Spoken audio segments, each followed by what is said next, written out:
నమస్కారం. Big debate ప్రత్యేక చర్చ కార్యక్రమానికి స్వాగతం. ఆంధ్రప్రదేశ్ రాష్ట్ర రాజధానిగా అమరావతిని ఖరారు చేయాలి, అలాగే రాష్ట్ర విభజన చట్టం 2014లో దానికి అవసరమైనటువంటి సవరణలు చేయడానికి ఇవాళ ఆంధ్రప్రదేశ్ కేబినెట్ ఒక నిర్ణయం చేసింది. ఇదే అంశాన్ని ఈ నెల 28 శనివారం ఒక ప్రత్యేక అసెంబ్లీ సెషన్ నిర్వహించి అసెంబ్లీలో కూడా దీని మీద ఒక తీర్మానం చేసి కేంద్ర ప్రభుత్వానికి పంపాలని రాష్ట్ర ప్రభుత్వం కోరుకుంటుంది. ఇదే పార్లమెంట్ సెషన్స్లో దీనికి సంబంధించినటువంటి సవరణ 2014 రాష్ట్ర విభజన చట్టానికి సంబంధించినటువంటి సవరణ రాజధాని అన్న పేరు దగ్గర అమరావతి అన్నది పెట్టించాలని రాష్ట్ర ప్రభుత్వం ప్రయత్నం చేస్తుంది. మళ్ళీ రాజధాని మార్చే ప్రయత్నం ఎవరు చేయకుండా ఇది ఒక శాశ్వత పరిష్కారంగా ప్రభుత్వం ఆలోచిస్తుంది. అయితే ఇది ఎంతవరకు సాధ్యమవుతుంది, దీంతోపాటుగా అసలు అమరావతి అభివృద్ధి ఎలా ఉంది, రాష్ట్రం ఏర్పడి 12 ఏళ్ళు దాటిన తర్వాత కూడా అమరావతి పరిస్థితి ఏంటంటే దాని మీద ఇవాళ బిగ్ డిబేట్లో ప్రత్యేకమైన చర్చ చెప్పడం. చర్చలో మనతో పాటు బాజీ గారు, కాంగ్రెస్ పార్టీ ఆంధ్రప్రదేశ్ సీనియర్ నాయకులు మనతో లైవ్లో జాయిన్ అవుతున్నారు. అలాగే మరి కాసేపట్లో గురుమూర్తి గారు, తెలుగుదేశం పార్టీ ఆంధ్రప్రదేశ్ సీనియర్ నాయకులు, గౌడ్ కార్పొరేషన్ చైర్మన్ వారు కూడా జాయిన్ అవుతారు. అలాగే బొట్ల రామారావు గారు, వైఎస్ఆర్సీపీ నాయకులు, అలాగే మస్తాన్ రావు గారు, సీనియర్ రాజకీయ విశ్లేషకులు, వారు కూడా మనతో జాయిన్ అవుతారు. ముందుగా బాజీ గారు నమస్కారం. నమస్కారం సార్. బాజీ గారు, మీరు చూస్తుంటారు ఇవాళ ఏపీ క్యాబినెట్ ఒక నిర్ణయం తీసుకుంది. ఈ రాజధాని గతంలో అమరావతి అనుకొని, తర్వాత 3 రాజధానులు అనుకొని, ఫైనల్గా ఇక మళ్ళీ ఆ గొడవ లేకుండా, రాజకీయ పార్టీల నిర్ణయాలతో సంబంధం లేకుండా విభజన చట్టంలోనే కొత్త రాజధాని అన్న పేరు దగ్గర అమరావతిని పెట్టించే ఏర్పాటు చేసుకోవాలని ఒక కంక్లూజన్కి వచ్చారు. దాన్ని అసెంబ్లీలో కూడా పెట్టబోతా ఉన్నారు, చర్చిస్తారు, ఒక తీర్మానం పాస్ చేయాలి ప్రభుత్వ ఉద్దేశం.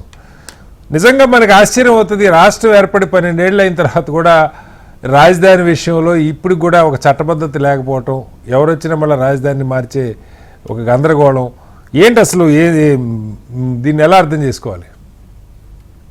ముందుగా శ్రీనివాసరావు గారు, మీకు మన ప్యానెల్లో ఉన్న సభ్యులకి, హెచ్ఎంటీ వీక్షకులకి శుభ సాయంత్రం నమస్కారం అండి.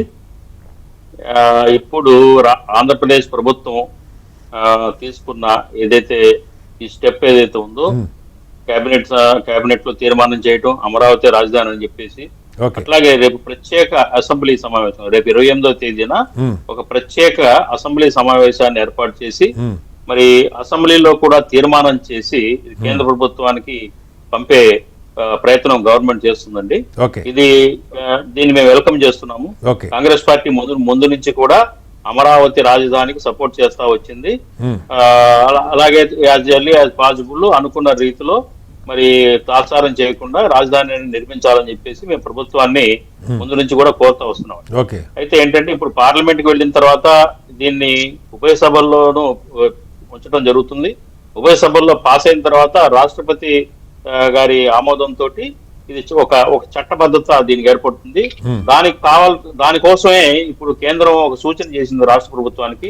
ఏదైతే ఈ విభజన చట్టంలో ఉన్న సెక్షన్ 5(2) ప్రకారంగా ఏదైతే అమరావతి, మీరు ఇందాక చెప్పినట్లుగా ఏంటంటే క్యాపిటల్ అనే ప్లేస్ అమరావతి రాజధానిగా ఏర్పాటు చేస్తున్నట్టుగా, ఇది ఎప్పటి నుంచి అమల్లోకి వచ్చింది అనే దానికి కూడా ఒక రూలింగ్ ని అడిగారు. అది ఏంటంటే జూన్ 2వ తేదీ 2024 నుంచి అమరావతి రాజధానిగా కొనసాగుతుంది అనే తీర్మానాన్ని రేపు రాష్ట్ర ప్రభుత్వం చేసి కేంద్రానికి పంపబోతుందండి. ఇది దీని తర్వాత ఇంకా ఏ ప్రభుత్వం మారినా గానీ, ఎన్ని ప్రభుత్వాలు వచ్చినా గానీ చట్టబద్ధత అనేది అమరావతికి ఏర్పడుతుంది. కాబట్టి దీనివల్ల చట్టబద్ధత ఏర్పడితే ఏంటంటే ఒక గ్యారంటీ, ఇంకా మారదు, ఇక్కడ ఎంతైనా మనం ఇన్వెస్ట్ చేసుకోవచ్చు అని ఇన్వెస్టర్స్ వస్తారు. అట్లాగే అక్కడ క్యాపిటల్ సిటీ నిర్మాణం అంటే కేవలం ప్రభుత్వం ప్రభుత్వ అవసరాల కోసం నిర్మించే నిర్మాణాలు కాదండి, ప్రైవేట్ సెక్టార్ నుంచి కూడా పెద్ద ఎత్తున నిర్మాణాలు జరగాలి. అట్లాగే అక్కడ భూములు విరివిగా కొనుగోలు జరగాలి. ఆ కొనుగోలు చేసుకున్న భూముల్లో నిర్మాణాలు స్టార్ట్ అవ్వాలి. మీరు చెప్పండి బాజీ గారు, మీరు ఆ ప్రాంతంలోనే ఉంటారు, మీకేమనిపిస్తుంది? అంటే సరే, మధ్యలో మొదటి 5 ఏళ్ళు శాశ్వత రాజధాని కాకుండా తాత్కాలిక బిల్డింగులు ఆయన కట్టుకుంటూ వచ్చారు చంద్రబాబు గారు. ఒక పెద్ద విజన్ ఆ రోజుల్లోనే నాకు గుర్తు బాగా, ఆయన 1,00,000 కోట్ల దాకా రాజధానికి అవసరం అవుద్ది అని కేంద్రాన్ని అప్పుడు కొంచెం గట్టిగా డిమాండ్ చేసే పద్ధతి ఉండేది పొత్తులో ఉన్నా కూడా. సరే, ఆ తర్వాత విమర్శించి బయటకు వచ్చేసారు. ఫైనల్గా ఇవాళ వైసీపీ వాళ్ళు చేసే విమర్శ ఏంటంటే ఆ మొదటి 5 ఏళ్లలో అప్పటి ప్రభుత్వం ఖర్చు పెట్టింది ఒక 5,000 కోట్లే. ఆ తర్వాత పెద్దగా వైసీపీ హయాంలో ఎలాగో మనకు తెలిసిందే, వాళ్ళు 3 రాజధానులని అమరావతిని ఒక శాసన రాజధాని అన్నట్టుగా పెట్టారు. వాళ్ళు ఏం చేయాలా వీళ్ళు ఏం చేయాలా 10 ఏళ్ళ కాలం గడిచిపోయింది. ఆ ఫస్ట్లో కట్టినటువంటి టెంపరీ బిల్డింగ్స్ తప్పితే, టెంపరీ అంటే బిల్డింగ్లు పర్మనెంటే, అసెంబ్లీకి అవి కాదు, సెక్రటరీ కూడా అవి కాదని. ఇప్పుడు 2 ఏళ్ళు అయింది ప్రభుత్వం వచ్చి, 2 ఏళ్ళు అయింది. ఈ 2 ఏళ్లలో ఏ మేరకు నిర్మాణాలు జరుగుతున్నాయి, ఏ మేరకు మౌలిక వస్తువులు కల్పన జరుగుతుంది, అలాగే భూములు ఇచ్చిన రైతులకి నష్టపరిహారం కానీ లేదు వాళ్ళకి ఇచ్చినటువంటి ప్లాట్లు డెవలప్ చేశారా, వీటికి సంబంధించి మీకున్న సమాచారం ఏంటి? ఇప్పుడు యాక్చువల్గా మీరు చెప్పినట్లుగా ఏంటంటే మొదటి 5 సంవత్సరాలు చంద్రబాబు నాయుడు గారు చేసింది స్వల్పమే, అందులో అనుమానమే లేదు.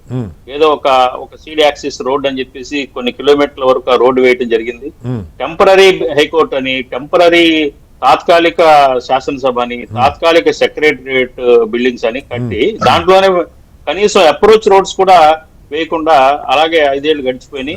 ఆయన ఏంటంటే చాలా చాలా ఎక్కువగా ఊహించుకుంటా వెళ్ళారు. అదొక అద్భుతంగా దాన్ని నిర్మించాలని సింగపూర్ వాళ్ళతో డిజైన్స్ అని, అట్లాగే ఈవెన్ మన సినిమా డైరెక్టర్ రాజమౌళి గారిని కూడా పిలిపించి ఆయన సలహాలు తీసుకోవటం, ఇది చాలా ఒక ఏంటంటే ఒక అద్భుతంగా దీన్ని ఒక నగరంగా ఎక్కడా లేనట్టు నిర్మించాలనే కళ్ళ కన్నమాట వాస్తవం. దాని కారణంగానే డిలే అయింది. డిలే అవటం మూలంగా ప్రభుత్వం మారడం, మరి సహజంగా ఏంటంటే జగన్మోహన్ రెడ్డి గారికి అక్కడ రాజధాని కట్టడం ఇష్టం లేదు. అమరావతి ప్రాంతంలో రాజధానికి సూట్ కాదనేది ఆయన ఒపీనియన్. అక్కడ అది నదీ పరివాహక ప్రాంతం, ఇప్పటికీ ఆయన వాదన అదే. నదీ పరివాహక ప్రాంతంలో ఎలా కడతారు, ఆ గుంటూరు ఇప్పుడు కొద్ది వెర్షన్ మార్చేసి గుంటూరు మంగళగిరి ఆ ప్రాంతంలో కడితే బాగుంటుంది అని ఇట్లాంటి వెర్షన్ ని ఇవాళ వైసీపీ నుంచి మనం వింటున్నాం. అయితే ఏంటంటే దాని తర్వాత క్రమంలో ఇప్పుడు మళ్ళీ చంద్రబాబు నాయుడు గారు వచ్చాక 2 సంవత్సరాల కాలంలో నాకు తెలిసినంత వరకు పెద్దగా స్పీడప్ అయితే అవటలేదు.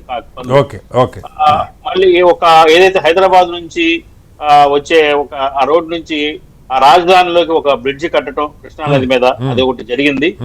తర్వాత ఎమ్మెల్యేలు ఎమ్మెల్సీస్ కావాల్సిన టవర్స్ దాదాపు ఒక 10-11 టవర్స్ ని నిర్మించారు. అది తుది దశలో ఉన్నాయి. అట్లాగే ఏంటంటే ఈ ఎంప్లాయీస్ బిల్డింగ్స్ కోసం ఎంప్లాయీస్ కు సంబంధించిన అవి కొంతవరకు స్టార్ట్ అయినాయి తప్పించి ఇంకా పెద్దగా సిఆర్డిఏ బిల్డింగ్ ఒకటి కట్టారు. సిఆర్డిఏ అక్కడే ఉండి పనులు పర్యవేక్షించడం కోసం మంచి బిల్డింగ్ ని, ఆఫీస్ బిల్డింగ్ ని సిఆర్డిఏ కోసం అది ఒక నిర్మాణం జరిగింది. ఇంకా కూడా వివిధ దశల్లో ఉన్నాయి. అయితే నేనేమంటున్నానంటే రాజధాని ఇది 3 దశల్లో చేయాలి, 3 ఫేజుల్లో జరపాలి అనేది ఒక ప్రణాళిక పెట్టుకున్నారు. ఇది నాకు తెలిసినంత వరకు 2040 వరకు కొనసాగుతుంది. ఇంకో 15 ఏళ్లు ఖచ్చితంగా పడుతుంది రాజధాని కంప్లీట్ అవ్వాలంటే అనుకున్నట్లుగా. దీనికి దాదాపు 2 లక్షల కోట్ల రూపాయలు ఖర్చు అవుతుంది. ఇవాళ అంచనాలు వేసుకుంటే కనుక 2 లక్షల రూపాయలు పూర్తి స్థాయిలో ఖర్చు పెడితే కానీ చంద్రబాబు గారు కలలుగంటున్న రాజధాని స్మార్ట్ సిటీని మనం ఏర్పాటు చేయడానికి అవకాశం ఉంటుంది. అది కూడా ప్రైవేట్ సెక్టర్ లో కూడా స్టేక్ హోల్డర్స్ విరివిగా విస్తృతంగా వాళ్ళు కూడా ఇన్వెస్ట్ చేసి కట్టడాలు, నిర్మాణాలు, హోటల్స్ కానివ్వండి, ఇండస్ట్రియల్ ప్రాజెక్ట్స్ కానివ్వండి, అట్లాగే డిఫరెంట్ ఆఫీసెస్ కానివ్వండి, రకరకాల ఏదైతే ఆ సెగ్మెంట్ ప్రణాళికాబద్ధంగా ఏర్పాటు చేసుకున్నారో అవన్నీ కూడా ప్రైవేట్ సెక్టర్ నుంచి కూడా పెద్ద ఎత్తున నిర్మాణం జరిగితే గానీ మనం ఒక రూపాన్ని చూడలేము. రైట్ సార్, మళ్ళీ వస్తాను మీ దగ్గరికి బాజీ గారు. ఒకసారి మస్తాన్ రావు గారు మనతో జాయిన్ అయ్యారు, అలాగే బొట్ల రామారావు గారు వైసీపీ నాయకులు, గురుమూర్తి గారు టీడీపీ నాయకులు కూడా జాయిన్ అయ్యారు. ముందుగా మస్తాన్ రావు గారు నమస్కారం. మస్తాన్ రావు గారు, మీరు చెప్పండి. అంటే ఒక కన్ఫ్యూజన్కి తెర దింపే ప్రయత్నం అయితే రాష్ట్ర ప్రభుత్వం చేస్తుంది.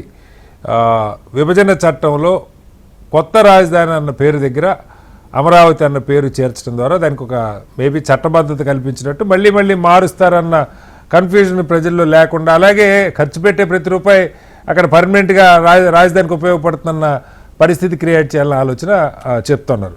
దానికి ఏమన్నా ఇబ్బందులు అంటే చట్టపరంగా ఏమన్నా ఇబ్బందులు ఉన్నాయా? నెంబర్ 1 ఒక క్వశ్చను. ఎందుకంటే రాష్ట్ర ప్రభుత్వం రేపు అసెంబ్లీ ఏర్పాటు చేసి తీర్మానం చేసి కేంద్రానికి పంపుతారు. వాళ్ళు ఆ చట్టంలో సవరణ చేయాలని చెప్తున్నారు 2014 బైఫర్కేషన్ యాక్ట్లో. ఇది ఒక అంశం అయితే, రెండో అంశం 12 ఏళ్ళు అయిపోయింది రాష్ట్రం విడిపోయి. మనకి ఒక 2 ఏళ్ల పాటు కొత్త రాజధాని ఎక్కడ అన్న సర్వేలో నిర్ణయాలు ఇవన్నీ జరిగినాయి అనుకున్న అమరావతిగా రాజధాని అనుకొని కూడా 10 ఏళ్ళు అయింది. బట్ ఈ నిర్మాణం జరగటం, మధ్యలో ప్రభుత్వం మారటం, మళ్ళీ వాళ్ళు కొత్త ప్రయోగం చేయటం, ఈ గందరగోళంలో బాగా డిలే అవుతుంది. ఇప్పుడు నిజంగా అమరావతి పరిస్థితి అక్కడ అనుకున్న, ఇప్పుడే బాజీ గారు చెప్తున్నారు, దాదాపు ఒక 2 లక్షల కోట్లు ఇంకో 15 ఏళ్ళు పట్టే పరిస్థితి ఉందని. ప్రభుత్వం పెట్టగలుగుతుందా? ల్యాండ్ పూలింగ్ అన్నారు, ఆ రైతులకు న్యాయం జరుగుతుందా, వాళ్ళకి పరిహారాలు అందినయా, డెవలప్మెంట్ ఏ మేరకు వస్తుంది, మీ అంచనాలో ఏం చెప్తారు వస్తానరావు గారు? Sir good evening sir. HMT చెప్పండి. ప్రేక్షకులకి, ఛానల్ పెద్దలకి చెప్పండి. అందరికి. ఇది చాలా దురదృష్టకరమైన అంశం సార్ యాక్చువల్ గా. అయితే గొప్ప ముందడుగు పడుతుంది ఇప్పుడైతే, ఖచ్చితంగా దీనిలో అనుమానం ఏం లేదు. పార్లమెంటులో అమరావతికి చట్టబద్ధత కల్పించడం అనేది ఒక పెద్ద ముందడుగు. ఓకే. ఎందుకంటే పరిపాలకులు వచ్చి వాళ్ళ ఇష్టారాజ్యంగా అది మార్చుకోవడానికి వీల్లేదనే విధంగా ఒక చట్టం తీసుకురావడం అనేది మంచి పరిణామం. ఓకే.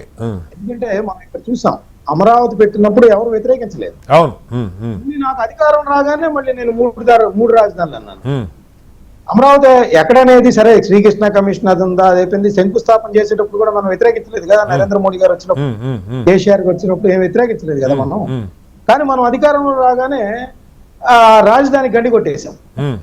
మీరు వ్యతిరేకిస్తే మొదటి నుంచే వ్యతిరేకించాలి.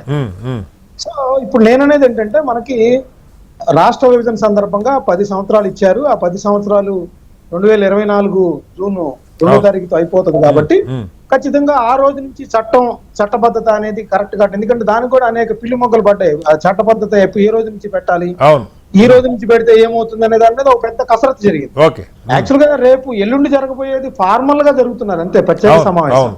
అదేంటంటే ఆల్రెడీ పార్లమెంట్ దగ్గర మొత్తం కసరత్తు పూర్తయిన తర్వాత రాష్ట్ర ప్రభుత్వం నుంచి, అసెంబ్లీ నుంచి, మంత్రివర్గం నుంచి తీర్మానం వెళ్ళాలి కాబట్టి అది ప్రత్యేకంగా పంపిస్తున్నమాట వాస్తవం. నేననేది ఏంటంటే, పరిపాలకులు ఎవరైనా కూడా ఇట్లాంటి విషయాల్లో పిల్లి మొక్కలు వేయకూడదు. ఒకళ్ళకి క్రెడిట్ వస్తుందనో లేకపోతే ఒక కులానికి సంబంధించిందనో అట్లాంటి ఎప్పుడు వేయకూడదు. దూరదృష్టి ఉండాలి. వ్యతిరేకిస్తే మొదట్లో వ్యతిరేకించాలి. ఇప్పుడు ఏమేమి చెప్పండి, ఐఏఎస్లు సంబంధించి మీరు చెప్పారు 5,000 కోట్లు అనేది మామూలు విషయం కాదండి. 2015-16లో ఐఏఎస్లు క్వార్టర్లు నేను ఎప్పుడు వెళ్ళేవాడిని, నేను అసెంబ్లీకి కవరేజ్ కూడా వెళ్ళేవాడిని. నేను ఐఏఎస్లు కానీ, జడ్జిల క్వార్టర్లు కానీ, లేదంటే ఎమ్మెల్యేలు ఎంపీలకు సంబంధించి, ఎంపీలు కాదు ఎమ్మెల్యేలకు సంబంధించి, మంత్రులకు సంబంధించిన క్వార్టర్లు కానీ పాడు పెట్టేశారండి. అంటే 5,000 కోట్లు మనకి కాదనేగా, ప్రభుత్వం కాదనే, ప్రజలు ఏనేగా. అదే మన ఆస్తి అయితే అలా చేస్తామా మనం? కొత్త భవనాలు 5,000 కోట్ల రూపాయలు పెట్టి అట్లా పిచ్చి మొక్కలు మొలిచేలా చేస్తామా మనం? రోడ్లు తవ్వికెళ్తామా? అలాగే అది సెంటిమెంట్ గా మనకి శాతవాహనుల కాలం నుంచి ఉందండి. క్రీస్తు 2వ శతాబ్దం నుంచి కూడా ఉంది అక్కడ. యాక్చువల్ గా ఈ అమరావతి అయినా కూడా సరౌండింగ్స్ లోనే ఉంది కదా. ఒక గొప్ప తీసుకొచ్చారు. నేననేది ఏంటంటే, ఒకటి ఇప్పుడు 2015 ఏప్రిల్లో మంత్రివర్గం దాని పేరు ఖరారు చేసింది. అదే విధంగా చూస్తే మనకి ఆ తర్వాత అక్టోబర్ 22, 2015 దాన్ని నరేంద్ర మోడీ గారు, కేసీఆర్ గారు అందరూ పార్టిసిపేట్ చేశారు, శంకుస్థాపన చేశారు. మొన్న కూడా ఒక 50,000 కోట్ల నుంచి 75,000 కోట్ల రూపాయలు రెండోసారి వచ్చి కూడా నరేంద్ర మోడీ గారు శంకుస్థాపన చేసిన పరిస్థితి ఉంది. ఈవెన్ బీజేపీ కూడా దానికి అనుకూలంగానే ఉంది. వైఎస్ఆర్సీపీ కూడా మొదట్లో అనుకూలంగానే ఉంది. జగన్ గారు అసెంబ్లీ సాక్షిగా నేను సపోర్ట్, వాళ్ళు అమరావతికి మేము వ్యతిరేకం అట్లా వాళ్ళ వెర్షన్ వాళ్ళు మీరు ఇందాక చెప్పినట్టు కొంచెం భిన్నంగా చెప్తున్నారు. బాజీ గారు చెప్పినట్టు వద్దా మళ్ళీ వారి వెర్షన్ అట్లాగా సార్. ఎట్లా అంటాము, మనం 3 రాజధానులు బిల్లు పెట్టాం. కనీసం ఆ బిల్లు ప్రవేశపెట్టేటప్పుడైనా ఒక న్యాయ కోవిధులను ఏమన్నా పెట్టామా, లేకపోతే శాసన వ్యవస్థ తెలిసిన పెట్టామా? దానిలో మనం ఫెయిల్ అయిపోయి మళ్ళీ వెనక్కి తీసుకున్నాం అసెంబ్లీ నుంచి, మళ్ళీ గవర్నమెంట్ దగ్గరికి పంపించాం, మళ్ళీ ప్రవేశపెట్టాలంటే పుణ్యకాలం కాస్త గడిచిపోయింది. మరి అదంతా వేస్తే కదా. 3 రాజధానులను పెట్టిన తర్వాత, సార్ 1 మినిట్ కంప్లీట్ చేస్తాను. చెప్పండి. నేననేది మీరు చేశారా? చేయలేదు. ఇప్పుడు మళ్ళీ పిల్లి మొగ్గలేంటి చెప్పండి, ఎంత దారుణం. కాదు మస్తాన్ గారు, నా ప్రశ్న ఏంటంటే, వైసీపీ వాళ్ళు ఏమన్నారు అసలు ఆ చర్చ కాదు మస్తాన్ గారు. నా చర్చ అది పర్మనెంట్ గా అక్కడ ఉండాలి, ఫాస్ట్ గా డెవలప్మెంట్ జరగాలి, దానికి ఏం కావాలో చెప్పండి మీరు. అదే సార్ చెప్తున్నా. అంటే నేననేది ఏంటంటే, ఒక్క సెకండ్ కంప్లీట్ చేసి ఇప్పుడు మళ్ళీ జగన్మోహన్ రెడ్డి గారు ఏమంటారు, మళ్ళీ తాడేపల్లి గానీ లేకపోతే నాగార్జున యూనివర్సిటీ గాని పెట్టమంటారు. ఏంటండి ఇది, ఆయన ముఖ్యమంత్రినా? అలాంటి ప్రశ్నలు వేయచ్చా మళ్ళీ? ఒకటి. రెండోది ఏంటంటే సార్, ఇప్పుడు ఇందాక బాజీ గారు చెప్పిన దాన్ని కూడా నేను వ్యతిరేకిస్తా. ఏంటంటే, ఇప్పుడు మన హైదరాబాద్ లో 1999, 2004 మధ్య కదా అవన్నీ కూడా అక్కడ జరిగిన ఇండస్ట్రీస్ కానీ, ఐటీ కానీ మొత్తం వచ్చింది. ఇప్పుడు 2026లో ఉన్నాం. ఈ రోజుకి అక్కడ ఎలాంటి పరిస్థితి ఉంది? అది అసలు హైదరాబాదా లేకపోతే విదేశంలో ఉన్నావా అన్నంతగా డెవలప్ అయిందా లేదా? ఓకే. అప్పుడు వేసిన పునాదులా కాదా? సరే, హైటెక్ సిటీ నేదురుమల్లి జనార్దన్ రెడ్డి గారు తెచ్చారు, తర్వాత చేశారన్నా కూడా కొన్ని పాలసీస్ ఇప్పుడు కేసీఆర్ గారు గాని, కేటీఆర్ గారు గాని, తర్వాత వచ్చిన రేవంత్ రెడ్డి గారు గాని ఎవరి పేరు చెప్తున్నారు? చంద్రబాబు నాయుడు గారు ముందు చూపని చెప్పారు కదా.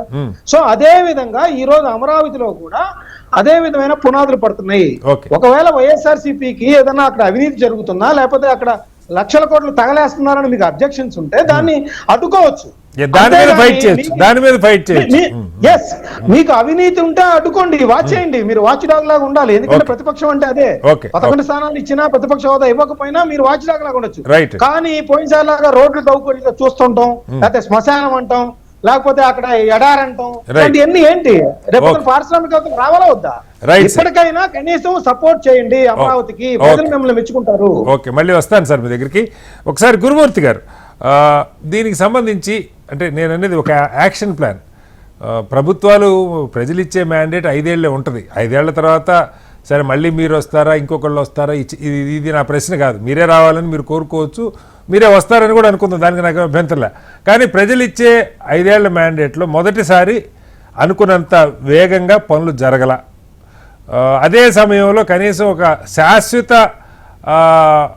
అసెంబ్లీ, శాశ్వత సెక్రటరియట్, అసలు తాత్కాలికమైన పదం వాడకపోయింటే అసలు ఈ గొడవ ఉండేది కదా. నా పర్సనల్ ఒపీనియన్ అయితే రాజధాని అయిపోయింది అనుకునేవాళ్ళు, డెవలప్మెంట్ సరే కాస్త ముందు వెనక జరుగుతుంది. అలా కాకుండా ఎప్పుడైతే తాత్కాలికమైన పదం వచ్చిందో అక్కడ ప్రతిపక్షానికి ఒక అవకాశం వచ్చింది. వాళ్ళు దాన్ని వాడారు, అస్త్రంగా వాడారు. 3 ప్రాంతాల డెవలప్మెంట్ అన్నారు, ఎన్నికల్లో గెలిచారు. వాళ్ళు ఏం చేయలేదు. మొదటి 5 ఏళ్ళు కూడా అనుకున్న రీతిలో జరగల. కేంద్రం నుంచి కూడా పెద్ద సపోర్ట్ రాలా. మీరే విమర్శించారు ఆ రోజు కూడా గట్టిగా, మమ్మల్ని బయటికి నెట్టేశారు, 1,00,000 కోట్లు కావాలి ఇక్కడ, వాళ్ళు ఇచ్చిందంతా 1,500 కోట్లు, 1000 కోట్లు డ్రైనేజ్కి, గుంటూరు కృష్ణాకి, తర్వాత ఇంకో 1,500 కోట్లు ఏదో డెవలప్మెంట్కి ఇచ్చారు, మొత్తం 2,500 కోట్లని విమర్శించారు. సరే, ఇవాళ మళ్ళీ ఎన్డీఏ ప్రభుత్వమే ఉంది, కలిసే ఉన్నారు. వేగంగా డెవలప్మెంట్ కావడానికి ఏం ప్రణాళికలు ఉన్నాయి? కనీసం 5 ఏళ్ళు అయ్యేసరికి ఒక బేసిక్ పర్మనెంట్ షేప్ వచ్చేస్తే ఇక తర్వాత ఎంతనే డెవలప్మెంట్. హైదరాబాద్ కూడా అసలు హైదరాబాద్ చరిత్ర 400 ఏళ్ళు. ఈవెన్ సైబరాబాద్ కూడా ఇప్పుడు 30 ఏళ్ళు దాటిపోయింది. 94 నుంచి మేము చూస్తా ఉన్నాం. అందుకన్నా ముందు నుంచి కూడా కొంత ఏర్పాటు. 94 నుంచి అయితే నా కళ్ళతో నేను చూస్తా ఉన్నాను, 32 ఇయర్స్ ఇప్పటికి. సో ఈ బ్యాక్డ్రాప్లో అమరావతికి ఈ చట్టబద్ధత కల్పించడానికి ఏమైనా ఇబ్బందులు ఉన్నాయా? నెంబర్ 1, అసెంబ్లీలో తీర్మానం చేసి పార్లమెంట్కి పంపిస్తారు, పార్లమెంట్లు ఈ సెషన్లోనే బిల్లు అవుద్దని అంటూ ఉన్నారు, అదొకటి. 2, డెవలప్మెంట్కి సంబంధించి ప్రభుత్వం దగ్గర ఉన్న ప్రణాళికలు ఆచరణాత్మకంగా మనం గాలిలో మేడలు కాకుండా ఇప్పుడు కూడా మళ్ళీ 400 కోట్లకి డిజైన్లు ఖర్చు పెట్టారని ఒక విమర్శ ఉంది. ఏం చెప్తారు గురుమూర్తి గారు? సార్ శ్రీనివాసరావు గారు, చెప్పండి సార్. మీకు ప్యానల్లో ఉన్నటువంటి మిత్రులకు, HMTV వీక్షకులకు హృదయపూర్వక నమస్కారాలు తెలియజేసుకుంటూ, నమస్తే సార్. చెప్పండి. మీరు ఏదైతే అడిగారో ఈ రోజున ఎందుకు చట్టబద్ధత కోసం మళ్ళీ తీర్మానం ఎందుకు చేయాల్సి వచ్చిందనేది మీకు ఒకసారి నేను చెప్తా. చెప్పండి. మనం రాష్ట్రం విడిపోయిన తర్వాత అమరావతిలో ఆ రోజున రైతుల్ని మరి అక్కడ రాజధాని నిర్మాణం చేయాలని, అక్కడ కృష్ణానది పరివాహ ప్రాంతం అవటం వల్ల నది ఒడ్డున వాటర్ ఉంది, పక్కనే రైల్వే స్టేషన్ ఉంది, అదే విధంగా ఎయిర్పోర్ట్లు ఉండే, కృష్ణా గుంటూరు కూడా 2 కూడా అభివృద్ధి చెందుతాయి అనేటువంటి లక్ష్యంతో అక్కడ అడిగినటువంటి పరిస్థితుల్లో దాదాపుగా మరి అక్కడ రైతులు చూసుకున్నట్టయితే ఆ రోజున మరి 3 నెలల్లోనే దాదాపుగా 35,000 ఎకరాలు ఇచ్చినటువంటి చరిత్ర బహుశా భారతదేశంలో ఎక్కడా కూడా లేదు. ఒక్క అమరావతిలోనే ఆ రోజు రైతులు ఈ రాష్ట్రంలో రాజధాని కోసం రాజధాని నిర్మాణం చేస్తా ఉన్నారు. మన రాష్ట్రం విడిపోయింది కాబట్టి సెంటిమెంట్ గా మనం ఇవ్వాలని చెప్పి 28,538 మంది రైతులు ఈ భూమిని మరి స్వచ్ఛందంగా వచ్చి ఇవ్వటం జరిగిందని కూడా మీ అందరికి నేను తెలియజేస్తాను. అదే సందర్భంలో మరి అక్కడ మరి ఏదైతే మరి అసెంబ్లీ నిర్మాణం చేసాం, సచివాలయం కట్టాం, మరి అదే విధంగా హైకోర్టుకు సంబంధించినటువంటి భవన నిర్మాణం చేసాం, అదే విధంగా IAS, IPS, ఎమ్మెల్యేలు, మినిస్టర్స్ సంబంధించినటువంటి క్వార్టర్స్ అన్ని కూడా మరి అక్కడ పూర్తి చేస్తా ఉన్నాం. 90% అయిపోయినప్పటికే ఇలా చేస్తున్నటువంటి పరిస్థితుల్లో మరి ఆ రోజున మరి రాష్ట్రంలో ప్రజలు మరి ఆ రోజున వైసీపీ ప్రభుత్వాన్ని తీసుకురావడం జరిగింది. వచ్చినటువంటి ప్రభుత్వం ఏదైతే మరి అమరావతిలో జరుగుతున్నటువంటి పనులన్నిటిని కూడా పక్కన పడేస్తారు. మీరు ఇందాక ఒక మాట చెప్పారు, మరి హైదరాబాద్ నగరం కావచ్చు, సైబరాబాద్ కావచ్చు అని చెప్పి. చంద్రబాబు నాయుడు గారు సైబరాబాద్ నగరాన్ని ప్రారంభించిన తర్వాత వచ్చినటువంటి ప్రతి ముఖ్యమంత్రి కూడా దాన్ని పూర్తి స్థాయిలో కొనసాగించారు కాబట్టి ఈ రోజున బ్రహ్మాండంగా అక్కడ అభివృద్ధి జరిగింది. కరెక్ట్. అదే విధంగా హైదరాబాద్ కూడా అంతే. ఇవాళ మీరు ఒకసారి ఆలోచించుకోవచ్చు, ఎలాంటి విద్యా సంస్థలు అక్కడికి వచ్చినాయి, ఎలాంటి పరిశ్రమలు అక్కడికి వచ్చినాయి, మెట్రో వచ్చింది, మరి అదే విధంగా ఎయిర్పోర్ట్ కానీ ఏ విధంగా డెవలప్ జరిగింది చాలా కీలకంగా. అంటే ఎవరు అనేది ఆ రోజున ఇప్పుడు ఏ ముఖ్యమంత్రి వచ్చినా చంద్రబాబు నాయుడు గారి హయాంలో అనేది వాళ్ళే చెబుతున్నారు, మేము చెప్పట్లా, మేము చెప్పాల్సిన అవసరం కూడా మాకు లేదు. అదే విధంగా ఈ రోజు కూడా ఏమైంది, ఈ అమరావతిలో కూడా ఆ విధంగా కొనసాగించినట్టయితే బాగుండేది. ఎందుకంటే ఆయన ప్రతిపక్షంలో ఉండగా చాలా క్లియర్ గా ఆనాడు ఆయన అసెంబ్లీలో చెప్పాడు. ఏమని చెప్పాడు, ఈ రాష్ట్రం విడిపోయింది, మరి విడిపోయినటువంటి రాష్ట్రం చిన్న రాష్ట్రం, 13 జిల్లాల రాష్ట్రం, మన ప్రాంతీయ తత్వాలు మత తత్వాలు ఈ రెచ్చగొట్టకుండా ఎక్కడైనా సరే మీరు ఏదైతే పెడతామన్నారో ఒక 30,000 ఎకరాలన్న భూమి ఇచ్చేటట్టు ఉంటే బాగుంటుందని చెప్పి ఆ రోజు అమరావతికి ఆయన పూర్తి స్థాయిలో మద్దతు ఇచ్చి మరి దాన్ని ఆ రోజున అమరావతికి తీర్మానానికి కూడా ఆ రోజున వాళ్ళు సహకరించి అక్కడ ఏర్పాటు చేశారు.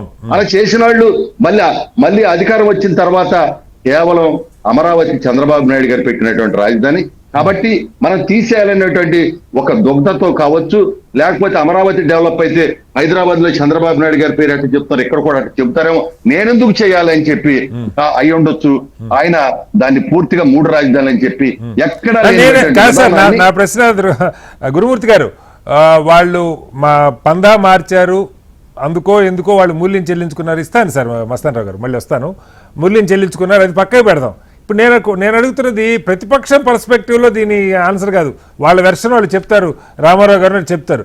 నేను మిమ్మల్ని అడుగుతున్నది ఏంటంటే వైసీపీ ఎందుకు అడ్డుకుంది ఇవి కాదు, ఇప్పుడు ఇంకా 3 ఏళ్ళు టైం ఉంది, 3 ఏళ్ళు పైచీలకు టైం ఉన్నది. ఏ మేరకు దీన్ని ఒక షేపుకి తీసుకురాగలుగుతారు, నిధులు ఎక్కడి నుంచి వస్తాయి, ఆ నిధుల్ని 2 లక్షల కోట్లు ఖర్చు పెడతారని అంట్లా మీ ఆలోచన కావచ్చు, కనీసం ఒక బేసిక్ ఇన్ఫ్రాస్ట్రక్చరు మళ్ళీ 33,000 ఎకరాలు మళ్ళీ ఇంకొక సెకండ్ ఫేజ్లో మళ్ళీ ఇంకొన్ని 1,000 ఎకరాలు పూలింగ్ కింద తీసుకోవాలనుకున్నారు. అది ఎంతవరకు అయింది? మొదటి దశలో ప్లాట్లు ఇచ్చిన రైతులకి ఏ మేరకు వాటి డెవలప్మెంట్ అవుతున్నది? ఈ డెవలప్మెంట్ అవుతుంటేనే కదా సార్ నిజంగా పెట్టుబడిలో మరొకటి రావాలంటే ఇవన్నీ జరగాలి కదా. దానికి సంబంధించిన కార్యాచరణ ప్రణాళిక ఏంటి, అది కావాలి గురుమూర్తి గారు నాకు. సార్ ఈ రోజున ఒకటేనండి, అమరావతిని చాలా వీలైనంత తొందరగా ముందుకు తీసుకెళ్లాలనేటువంటి లక్ష్యంతో ఇవాళ కూటమి ప్రభుత్వం ఖచ్చితంగా పనిచేస్తా ఉంది. అందులో భాగంగా ప్రజాప్రతినిధి భవనాలు కావచ్చు, అదే ఐఏఎస్ ఐపీఎస్ క్వార్టర్స్ కావచ్చు, గ్రూప్ 1 గ్రూప్ 2 క్వార్టర్స్ కావచ్చు, తర్వాత మరి ఏదైతే న్యాయశాఖకి సంబంధించినటువంటి బంగ్లాలు కావచ్చు, దాదాపుగా వీటన్నిటి కూడా పూర్తయిపోయినాయి. ఇవన్నీ కూడా రాబోయేటువంటి కొద్ది రోజుల్లోనే వీళ్ళందరూ కేటాయించి మొత్తం కూడా ఇక్కడి నుంచే మంత్రులు కావచ్చు వీళ్ళందరూ కూడా ఇక్కడే ఉంటే ఇంకా రాజధానిలో తొందరగా పనులు పూర్తవుతాయి అనేటువంటి విధానంతో ముందుకు తీసుకెళ్తున్నాం. దాంతో పాటుగా 60 పైగా అత్యాధునిక సదుపాయాలు ఉన్న టవర్లు కానీ, 320 కిలోమీటర్ల రోడ్లు కానీ, 45 వంతెనలు కానీ, 380 కిలోమీటర్లు మరి స్పాట్ వాటర్ డ్రైన్లు కానీ, 77 కిలోమీటర్ల పవర్ డక్ట్లు కానీ, 97 కిలోమీటర్ల పారిశుద్ధ పైప్ లైన్లు కానీ, ఇవన్నీ కూడా చాలా స్పీడ్ గా త్వరితగతిన ముందుకెళ్తా ఉన్నాయి. దీంతో పాటుగా మరి ఏదైతే అసెంబ్లీ భవనం కావచ్చు, మరి ఈ సచివాలయ భవనాలు కావచ్చు పూర్తి చేస్తామన్నాం. దీంతో పాటు ఇప్పటికే మరి 260 కోట్లు పెట్టి సిఆర్డిఏ భవనాన్ని ప్రారంభించి ఇవాళ పరిపాలన మొత్తం కూడా సిఆర్డిఏకి సంబంధించినటువంటి వ్యవహారాలన్నీ కూడా అక్కడి నుంచి ఈ రోజున మేము చూస్తున్నామని కూడా చెప్తున్నాం. అదే విధంగా మొన్న బడ్జెట్ లో కూడా దాదాపుగా మాకు మరి కేంద్ర ప్రభుత్వం ఏదైతే ఉందో 1,560 కోట్ల రూపాయలు కేంద్ర ప్రభుత్వం మరి నిధులు కూడా కేటాయించడం జరిగింది. ఇవాళ ఒకటే చంద్రబాబు నాయుడు గారు ఖచ్చితంగా ఈ అమరావతి రాజధానిని రాబోయేటువంటి 3 సంవత్సరాల్లో మీరు అన్నారు టైం పట్టింది, అన్ని పూర్తి కాకపోవచ్చు, కానీ ఈసారి అమరావతిలో ఖచ్చితంగా మరి పూర్తి స్థాయిలో మరి ఏదైతే ముఖ్యమైన అవసరాలు ఉన్నాయో వాటన్నిటిని కూడా ముందుకు 100% తీసుకెళ్తాం సార్. తర్వాత ఇంకొకటి ఏంటంటే ఈ రోజు ఎందుకు చేయాల్సి వచ్చిందంటే గతంలో లాగా దెబ్బ తినకుండా, ఎందుకంటే ఇవాళ చట్టబద్ధత కావాలని కానీ దానికి మేము కేంద్రానికి మరి ఈ విషయం మీద అప్పీల్ చేయటం, మరి న్యాయశాఖ యొక్క సూచనల మేరకు ఈ రోజున మరి రేపు ఎల్లుండి అసెంబ్లీ తీర్మానం చేసి పంపి మరి హోంశాఖకు పంపినట్టయితే వాళ్ళకు బిల్లు పెట్టి మరి పార్లమెంట్ లో పెడతారు. ఈ పార్లమెంట్ సమావేశాల్లోనే దాని మరి యొక్క చట్టబద్ధత కల్పించి మరి రాష్ట్రపతి గారికి పంపించిన తర్వాత పూర్తి స్థాయిలో చట్టబద్ధత కల్పించే విధంగా మొట్టమొదటి ఈ దేశంలో చట్టబద్ధత కలిగినటువంటి రాజధానిగా ఉండాలనేటువంటి ఉద్దేశంతో గతంలో దెబ్బతిన్నాం కాబట్టి భవిష్యత్తులో అలాంటిది రాకుండా ఉండాలి, అమరావతిని ఎవరు కదపకుండా ఉండాలి. ఎందుకంటే మన విధానం ఒకటే, కూటమి విధానం ఒకటే. ఇవాళ ఒకే రాజధాని అభివృద్ధి వికేంద్రీకరణ, ఒకే రాజధాని అభివృద్ధి వికేంద్రీకరణ అన్నది మా యొక్క లక్ష్యం. అందులో భాగంగానే కదా ఈ రోజు 20 లక్షల కోట్లు పెట్టుబడులు వస్తే ఇవాళ ఒక పక్కన ఉత్తరాంధ్ర కానీ రాయలసీమలో కానివ్వండి, ఇక్కడ కానివ్వండి, అన్ని ప్రాంతాలకి సమానంగా అభివృద్ధిని ఈ రోజున పరిశ్రమలు కావచ్చు ఎన్ని కూడా కేటాయిస్తుంది జరుగుతుంది. దాంతో పాటుగా ఇప్పటికే మరి ఈ యొక్క ఏదైతే ఇరిగేషన్ సంబంధించి 10,000 కోట్ల నిధులు కేటాయించి ఆ యొక్క ప్రాజెక్టులన్నింటినీ కూడా త్వరితగతిన పరుగులు పెట్టేస్తాం. Okay, right sir. మళ్ళీ రామారావు గారు, గత సరే కారణాలు ఏమన్నా కానీ ప్రజలు వాళ్ళకు ఒకసారి మ్యాండేట్ ఇచ్చారు, వాళ్ళకు నిర్ణయం చేశారు. మీరు ఆ నిర్ణయానికి అసెంబ్లీ సాక్షిగానే అప్పుడు ఆమోదం తెలిపారు, అందులో ఎవరికి సందేహం ఉండక్కర్లా, మాకు ఎలాంటి అభ్యంతరం లేదు అమరావతి రాజధానిగా కొనసాగటం అని. తర్వాత మీరు అధికారంలోకి వచ్చాక ఏదో మీ కారణాలు మీరు చెప్పారు, దాన్ని 3 రాజధానులుగా శాసన, కార్యనిర్వాహక, న్యాయ రాజధాని అని చెప్పి ఒక నిర్ణయం తీసుకున్నారు. అంతిమంగా ఏది కాల, ఎక్కడ అదే తాత్కాలిక సచివాలయం, తాత్కాలిక అసెంబ్లీలోనే వాళ్ళు 5 ఏళ్ళు గడిపారు, మీరు 5 ఏళ్ళు గడిపారు. ఇప్పుడు 12 ఏళ్ళు అయిపోయింది రాష్ట్రం ఏర్పడి. ఎక్కడైనా సరే ఫర్దర్గా ఈ ఇష్యూ మళ్ళీ రాజకీయంలో, ప్రజా జీవితంలో బోల్డ్ అనే సమస్యలు ఉంటాయి ప్రజలకి. పొద్దుకొక్కులు రాజకీయం రాజధాని చుట్టూ తిరిగేది కాకుండా ఒక పర్మనెంట్ అరేంజ్మెంట్ కావాలి, దానికి ఒక ఏర్పాటు ప్రభుత్వం చేస్తుంది. ఇందాక మస్తానరావు గారు అన్నట్టు మీరు నిజంగా ఒక ప్రధాన ప్రతిపక్షంగా హోదా ఉన్నా లేకపోయినా పనిచేయాలనుకుంటే ఇప్పుడు ఈ రాజధాని నిర్మాణంలో అవినీతితో, లేకపోతే అక్కడ రైతులకు జరుగుతున్నటువంటి అన్యాయం ఏదైనా ఉంటే దాని మీదనో మీరు మాట్లాడవచ్చు, దాని మీద పోరాటాలు చేయొచ్చు. అది కాకుండా మళ్ళా దీనికి శాపనార్థాలు పెట్టే కార్యక్రమం కొనసాగిస్తారా, మోకాలు అడ్డుతారా అన్న సందేహాలు వ్యక్తం అవుతున్నాయి. ఏం చెప్తారు? నమస్కారం అండి. ఇక్కడ రాజధాని అంశంలో, అమరావతి రాజధాని అంశంలో వైఎస్ఆర్ కాంగ్రెస్ పార్టీ ఏదైనా సరే ఏ రోజు కూడా మోకాలు అడ్డినటువంటి పరిస్థితులు కానీ అటువంటి సందర్భంగా లేదండి. కావాలని ఇక్కడ వైఎస్ఆర్ కాంగ్రెస్ పార్టీ మీద అభూత కల్పనలు, ప్రేలాపనలు చేస్తున్నటువంటి పరిస్థితి. ఎందుకంటే అసెంబ్లీ సాక్షిగా మేము మాట్లాడింది వాస్తవం, కానీ వీళ్ళ యొక్క విధానం, ఎంచుకున్న విధానం చూస్తే మొట్టమొదటి ఏం చెప్పారంటే 1800 ఎకరాలు ఏదైతే అటవీ శాఖ సంబంధించినటువంటి భూముల్ని తీసుకుంటే మనకు సరిపోయింది రాజధాని అని చెప్పి ప్రతిపాదించారు, తీసేద్దాం. మరలా ఏం చేశారు, 33,000 ఎకరాలు సేకరించి ఇది స్వయంగా అభివృద్ధి చెందుతుంది, స్వయం సమృద్ధిగా అభివృద్ధి చెందే రాజధాని అని ప్రకటించారా లేదండి? తర్వాత వాళ్ళ విధానం ఏంటి, ప్రభుత్వ ధనాన్ని వృధా చేస్తూ తాత్కాలిక నిర్మాణాలు చేపట్టారు. 10 సంవత్సరాలు ఉమ్మడి రాజధానిగా మనకి హైదరాబాద్ కొనసాగే అవకాశాన్ని దుర్వినియోగం చేసి 10 సంవత్సరాల పాటు మనకు వాడుకునేటటువంటి ధనాన్ని ఈ రాష్ట్రం హైదరాబాద్ కాదు రామారావు గారు వినండి. ఇప్పుడు హైదరాబాద్ మీరు కట్టుకునేదాకా వాడుకోవచ్చు అని ఒక ప్రొవిజన్ పెట్టారు. దాని అర్థం 10 ఏళ్ళ దాకా ఇక్కడి నుంచే పరిపాలన చేయమని కాదు కదా. మీరు తొందరగా కట్టుకుంటే మంచిదే కదా, పరిపాలన ప్రజలకు దగ్గరగా ఉంటది కదా. దాన్ని ఎందుకు హైదరాబాద్ వాడుకోవటం? ఒకటి సార్, తాత్కాలికం ఎందుకు కట్టారు? పర్మనెంట్ గానే కట్టొచ్చు కదా. మా కంటెంట్ ఏంటంటే తాత్కాలిక సచివాలయాలు, తాత్కాలిక భవనాల పేరుతోటి ప్రజాధనం వృధా చేశారు. అదేదో ఖచ్చితంగా 10 సంవత్సరాల లోపు దాన్ని మొత్తం కూడా పర్మనెంట్ బిల్డింగ్స్ కట్టితే మేము అబ్జెక్షన్ చెప్పుండే వాళ్ళం కాదండి. అట్లాగే మనం చూస్తా ఉన్నాం. ఈ రోజు 33,000 ఎకరాలతోటి వీళ్ళు చేసినటువంటి దందా వ్యాపారం మనం చూసాం. ఇన్సైడర్ ట్రేడింగ్, మంత్రులు, ఎమ్మెల్యేలు, వాళ్ళ యొక్క బంధువులు, స్నేహితులు ఏదైతే తెలుగుదేశం పార్టీకి అనుకూలంగా ఉన్నటువంటి వ్యాపార వర్గాలు ఏ విధంగా చేశారు. మరి ఈ రోజు వాళ్ళే మిమ్మల్ని వ్యతిరేకిస్తున్నారు. మరలా 44,000 ఎకరాలు సేకరిస్తామని చెప్పి ప్రకటన చేశారు కదండి. ఇవాళ రాజధానిలో చుట్టుపక్కల ప్రాంతాలలో ఎవరన్నా కొనుక్కుంటే వాళ్ళందరూ కూడా ఇవాళ అసలు చాలా ఇబ్బంది పడుతున్నటువంటి పరిస్థితి ఉంది. ఒక్కసారిగా రేట్లు డమాలమని పడిపోతున్నటువంటి పరిస్థితి. ఇక్కడ కేవలం ఒకటేనండి, ప్రపంచంలో ఈ ప్రపంచ స్థాయిలోనే అతిపెద్ద రియల్ ఎస్టేట్ పేరుతోటి ఈ యొక్క ప్రభుత్వ అధినేతగా ఉన్నటువంటి వ్యక్తులు చేస్తున్నటువంటి వ్యాపారం తప్ప ఇక్కడ మరొకటి కనిపించట్లేదు. మనం చూసాం శివరామకృష్ణ కమిటీ సిఫార్సులు కానీ, శ్రీకృష్ణ కమిటీ సిఫార్సులు కానీ తుంగలో తొక్కి వీళ్ళు చంద్రబాబు నాయుడు శివరామకృష్ణ కమిటీ నివేదిక ప్రకారం చేయలేదు, లేదు శ్రీకృష్ణ కమిటీ నివేదిక ప్రకారం చేయలేదు అంటే అసెంబ్లీలో మీరు ఎందుకు ఓకే చేశారు అమరావతి రాజధాని? అది కదా చర్చ. ఇక్కడ ఒకటి సార్, ఒక ప్రభుత్వం ఏర్పడిన తర్వాత, ఆ ప్రభుత్వం ఒక నిర్ణయం తీసుకున్న తర్వాత ఈ బాధ్యతాయుతమైనటువంటి ప్రతిపక్షంగా దాన్ని ఏదైనా సరే ఒక నిర్ణయం తీసుకున్నప్పుడు సహేతుకమైనటువంటి విధానంలో పోతుంటే మేము మద్దతు చేసేవాళ్ళమే. కానీ వీళ్ళు చేసినటువంటి దుర్మార్గపోయినటువంటి ఆలోచనలు, ఇన్సైడర్ ట్రేడింగ్, అట్లాగే మనం చూసాము చుట్టుపక్కలన్నీ కూడా భూములు రైట్ కాదు కొనుక్కొని సార్, వాళ్ళ తర్వాత ఐదేళ్ళు కూడా కాదు సార్, వాళ్ళ తర్వాత 5 ఏళ్ళు మీరు అధికారంలో ఉన్నారు.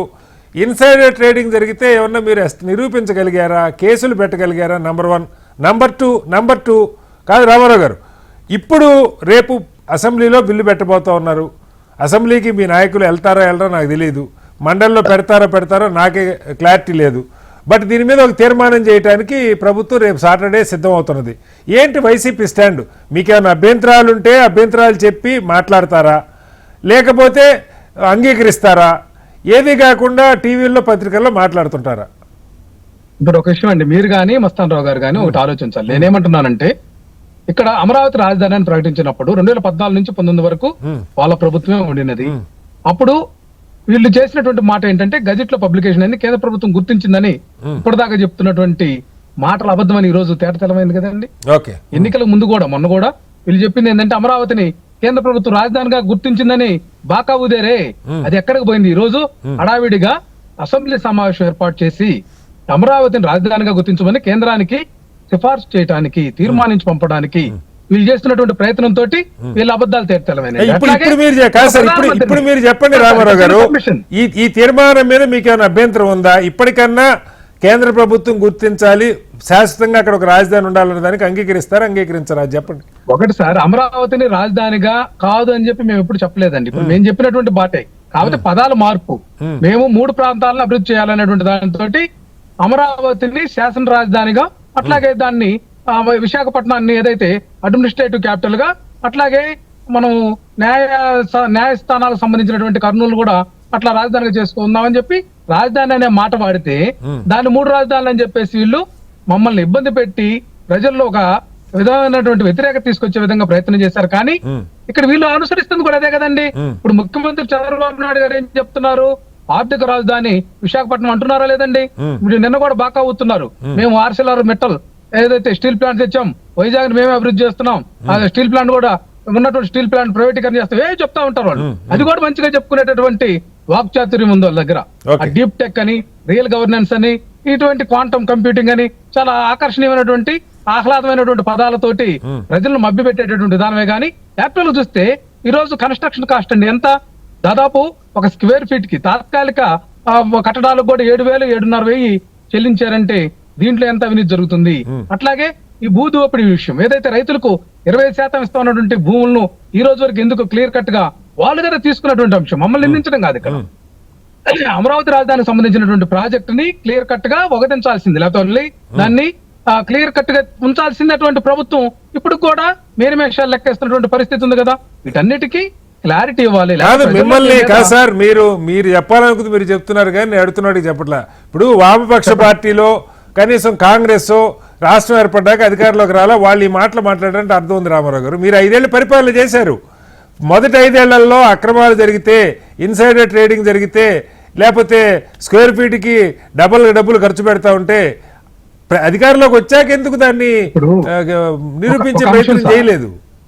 ఒక అంశం సార్, చట్టంలో ఉన్నటువంటి లొసుగులను లేకపోతే లోపాలను వాళ్ళు వ్యాపారంగా మలుచుకున్నారు. ఎందుకంటే నేనేమంటున్నానంటే, చట్టానికి గాని లేకపోతే శిక్షణ పడడానికి ఆధారాలు లేనటువంటి రీతిలో వీళ్ళు చేసినటువంటి విధానం మనకు బహిర్గతమైంది కదా. వాళ్ళు 1000 ఎకరాలు 100 ఎకరాలు ఏ విధంగా కొల్లగొట్టింది మనకు అర్థమైపోయింది. అయితే ఇక్కడ న్యాయస్థానాలకు గానీ లేకపోతే దర్యాప్తు సంస్థలకు గానీ లేకపోతే కేసులు పెట్టేటటువంటి విధానానికి చెక్కని విధంగా ల్యాండ్ పూలింగ్ అనేటువంటి సిస్టమ్ కూడా ఎంతవరకు హేతుబద్ధం? దీన్ని చట్టాలు చేసి కేబినెట్ లో గానీ లేకపోతే అసెంబ్లీలో గానీ వాటన్నిటిని కూడా తీర్మానాలు చేసుకున్న తర్వాత అవి ఎక్కడ వాళ్ళు దొరికేటటువంటి పరిస్థితి లేనటువంటి విధానంలో ఉంటే మేము ఎక్కడ చర్యలు తీసుకోవడానికి అవకాశం ఉంటుంది చెప్పండి? అయితే దొరకరు. ఇట్లా పోతా ఉంటే వేలాది కొద్ది ఉన్నాయి వీళ్ళు చేసినటువంటి పొరపాట్లు. రైట్ సార్, మళ్ళీ వస్తాను మీ దగ్గరికి. ఒకసారి మస్తాన్ రావు గారు, నా ప్రశ్న అంటే సరే వైసీపీ వెర్షన్ ఏముందన్నది అది ప్రతిపక్షం వాళ్ళు మాట్లాడుకుంటారు. But common man point of వ్యూలో ఒకటి చెప్పండి. ఇప్పటికి 32 ఎకరాలు 33 ఎకరాలు ఫస్ట్ ఫేజ్లో తీసుకున్నారు. మళ్ళీ ఇప్పుడు కొన్ని వేల ఎకరాలు 44,000 ఎకరాలు అని వారు అంటూ ఉన్నారు. ఎంత అన్నది నాకు కరెక్ట్గా ఫిగర్ ఐడియా లేదు, కానీ మళ్ళీ కొంత తీసుకోవాలని. దీనిలో అంటే ప్రభుత్వం ఇప్పుడు ఇంత ల్యాండ్ గవర్నమెంట్ ల్యాండ్ ఉందని చెప్పటమా, లేదు అక్కడ బేసిక్ ఇన్ఫ్రాస్ట్రక్చర్ నిర్మాణం చేసి పరిశ్రమలకి లేదు సంస్థలకి ఇన్సెంటివ్స్ ఇచ్చి వాటిని రప్పించే ప్రయత్నం చేయటమా, అంటే ఎంతకాలం అన్న బట్టి ఉండండి, దానికి టైం అని కాదు. అసలు ముందు అది పొలాలుగానే ఉండకుండా ఇప్పుడు ఫస్ట్ ఫేజ్కి సంబంధించి మీకు సమాచారం ఉండి ఉంటుంది మస్తానరావు గారు. నిజంగా రైతులకి నష్టపరిహారం వాళ్ళకి ఇవ్వటం కానీ, వాళ్ళకి అలాట్ చేసినటువంటి ప్లాట్లు అక్కడ రోడ్లు డెవలప్మెంట్ రావటం కానీ, బిల్డింగ్లు కట్టారులే తర్వాత ముందు వాళ్ళకి ఆ వాతావరణం క్రియేట్ చేసి ఇవ్వగలుగుతా ఉన్నారా?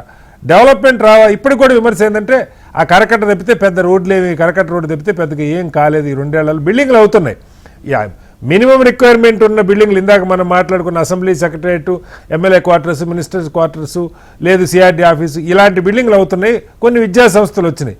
అంతకు మించి ఇంకా ముందుకెళ్ళడానికి కావాల్సిన ఇన్ఫ్రాస్ట్రక్చర్ ఎప్పటికి అవుతుందని మీ అంచనా? మస్తానరావు గారు. సార్ ఇప్పుడు నేను ఒకటి చెప్తా సార్. పోలవరము పలానా తేదీకి పూర్తి చేస్తామని చెప్పేసి జగన్మోహన్ రెడ్డి గారు 3 డేట్లు ఇచ్చారు. వెలిగొండ పూర్తి కాకుండానే జాతికి అంకితం చేశారు. నేను జగన్మోహన్ రెడ్డి గారిని విమర్శించట్లా. అంటే నేను అనేది ఏంటంటే ఒక ప్రాజెక్టు కన్స్ట్రక్ట్ చేయాలంటే కొంత సమయం ఉంటుందండి. కాంక్రీట్ వేస్తే ఇన్ని రోజులు ఆగాలి, ఆ తర్వాత మాత్రం నిలిపోయాలి. అంతేగాని ఇప్పుడు మన అమరావతి రాజధాని అనౌన్స్ చేశారు కదా అని చెప్పేసి ఇటుకదారులన్నీ పెట్టేసేసి 4 రోజులు చేసే పరిస్థితి ఉండదు కదా. అది అర్థం చేసుకోవాలి. ఇప్పుడు వెలుగొండ ఎందుకు పూర్తి చేయలేదు ఇంకా చెప్పండి? ఆయన జాతికి అంకితం చేశారు కదా, అలాగే అమరావతిని కూడా పూర్తి చేశామని చెప్పేసి అంకితం చేసేయాలి మనం కాదు కదా.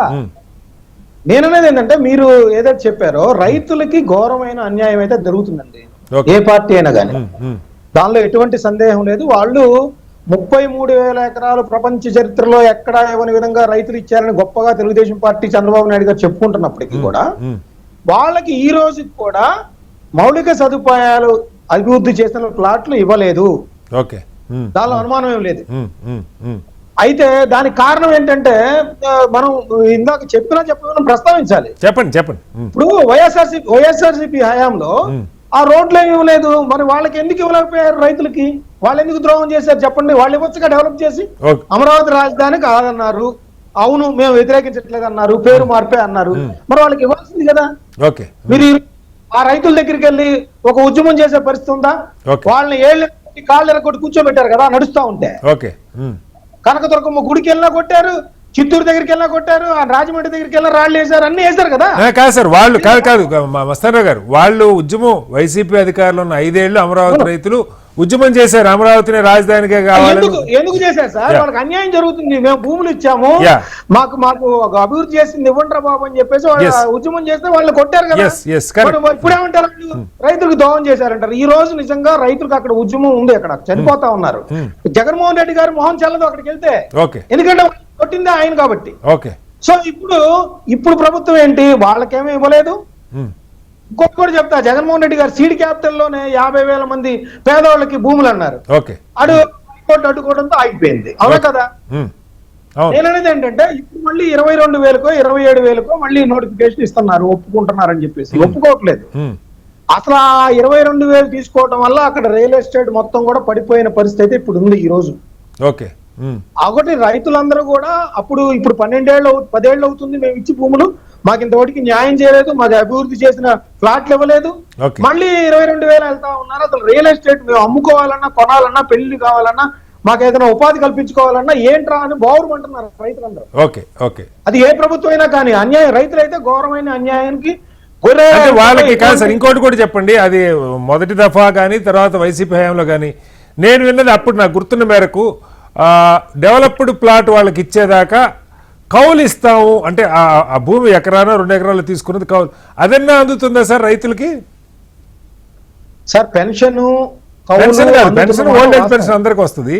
భూమి 1 ఎకరా భూమి ఇచ్చారనుకోండి, ఆ ఎకరాకి ఏదో కౌలులాగా పర్మనెంట్ డెవలప్డ్ ప్లాట్ ఇచ్చేదాకా ఒక ఏర్పాటు ఉన్నదని అప్పుడు చెప్పినట్టు గుర్తు నాకు.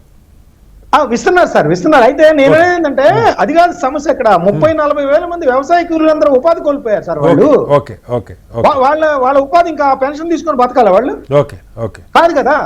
నేననేది ఏంటంటే మీరు ఇందాక ఇంకోటి అడిగారు, అక్కడ ఫస్ట్ పేజ్ లో ఏం చేస్తారు, రోడ్లు కూడా ఇప్పుడు ఇటీవల కాలంలో చూస్తే స్పీడ్ అందుకున్నాయి సార్. అయితే ఏంటంటే అక్కడ ఆ 33,000 ఎకరాల్లో కూడా ఎక్కువగా పొలంలో నుంచి వెళ్తాయి కదా.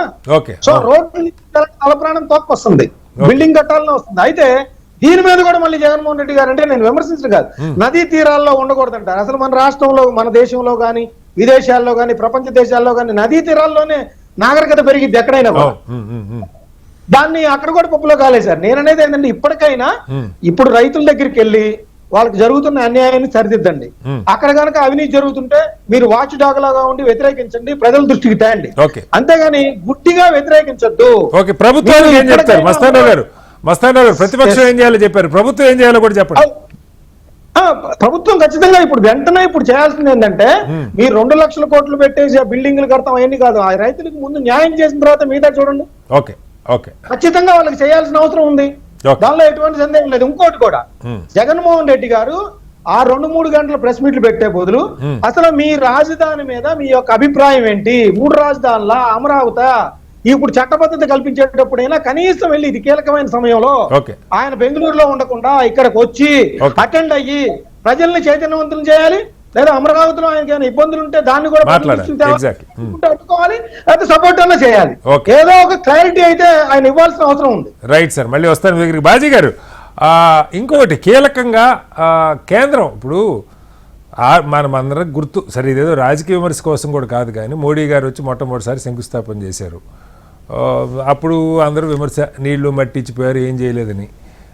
ఆ తర్వాత ఎంత మొత్తుకున్నా, ఏదో మీరు కాంగ్రెస్ పార్టీ అంటారు కదా, చంద్రబాబు గారే బయటకు వచ్చి చాలా గట్టిగా ఘాటుగా విమర్శించారు, మమ్మల్ని భయంకరంగా ఇబ్బంది పెట్టారు, ఆ డెవలప్మెంట్ జరగలేదని. సరే, మళ్ళీ రాజకీయాలు ఏమన్నా కానివ్వండి, 5 ఏళ్ల తర్వాత మళ్ళీ కలిశారు, ఇప్పుడు ప్రభుత్వాన్ని ఫామ్ చేశారు బ్రహ్మాండంగా.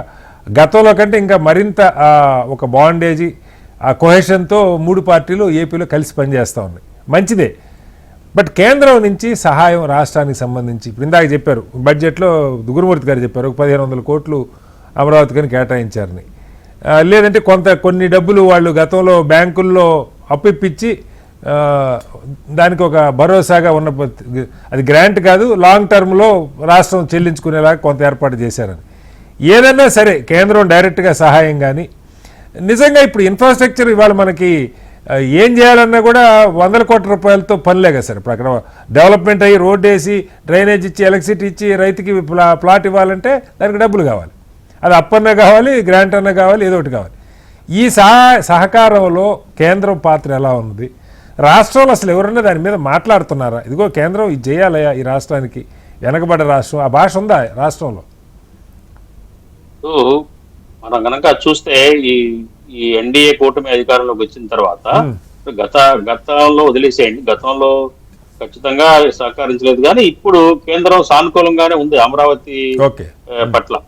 సానుకూలంగానే 15,000 కోట్ల రూపాయలు ఫండింగ్ చేయడం జరిగింది. అట్లాగే వివిధ బ్యాంకుల ద్వారా అప్పులు కూడా 50,000 కోట్ల వరకు సుమారుగా ఫండింగ్ జరిగింది అమరావతి పేరుతో. అయితే ఇప్పుడు ఇందాక నేను ముందే చెప్పాను, ఈ రాజధాని అవ్వాలంటే 2 లక్షల కోట్ల రూపాయలు అవసరం. అట్లా దానికి ముఖ్యమంత్రి గారు ఏంటంటే చంద్రబాబు గారు ముందు నుంచి చెప్తా ఉన్నారు, ఏమని, ఇది self financing project, self financing project గా దీన్ని చూస్తున్నాము, దీనికి ఫండింగ్ తనంతట తానే ఫండ్స్ సమకూర్చుకుంటుంది ఈ ప్రాజెక్ట్ అమరావతి అని చెప్తా వచ్చారు ఆయన. అయితే ఏంటంటే సెల్ఫ్ ఫైనాన్సింగ్ ప్రాజెక్ట్ గా అది రూపాంతరం చెందాలి అంటే ఇక్కడ ముఖ్యమంత్రి గారు ఆలోచన విధానం ఏంటంటే, ఏదైతే రైతుల దగ్గర నుంచి తీసుకున్న భూముల్లో రైతులకు ఇవ్వాల్సిన రిటర్నబుల్ ఫ్లాట్స్, ఒక రెసిడెన్షియల్ ఫ్లాట్స్ కానివ్వండి, కమర్షియల్ ఫ్లాట్స్ ఇచ్చేసిన తర్వాత మిగిలిన అది కరెక్టే సార్. అది 10 ఏళ్ల క్రితం సంగతి బాజీ గారు.